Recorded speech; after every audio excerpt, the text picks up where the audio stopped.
मराठी तुमच्यासाठी काय आहे? मराठी मातृभाषा आहे.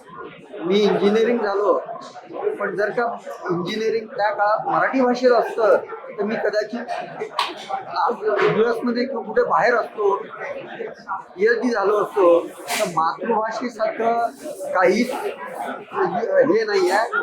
मातृभाषेमधलं शिक्षण आणि आपण जे बोलतो मातृभाषेमध्ये ते लहान मुलगा सुद्धा बोलू शकतो तो, कारण ती मातृभाषा आहे आणि मराठी माझी मातृभाषा आहे.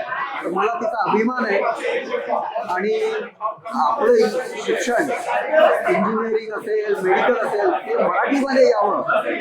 सरकारने त्याच्यावर सरकारने इनिशिएटिव्ह घेतलेला आहे. तर मला असं वाटतं की खूप उद्योजक त्याच्यामधून बनतील. मराठीतून इंजिनिअरिंग शिकलं आपण तर त्याच्यामध्ये खूप उद्योजक व्यावसायिक तयार होतील ग्रामीण भागामधून, हे निश्चित आहे. आणि म्हणून मराठीमध्ये शिक्षण असलं पाहिजे, आपल्या मातृभाषेमध्ये शिक्षण असलं पाहिजे.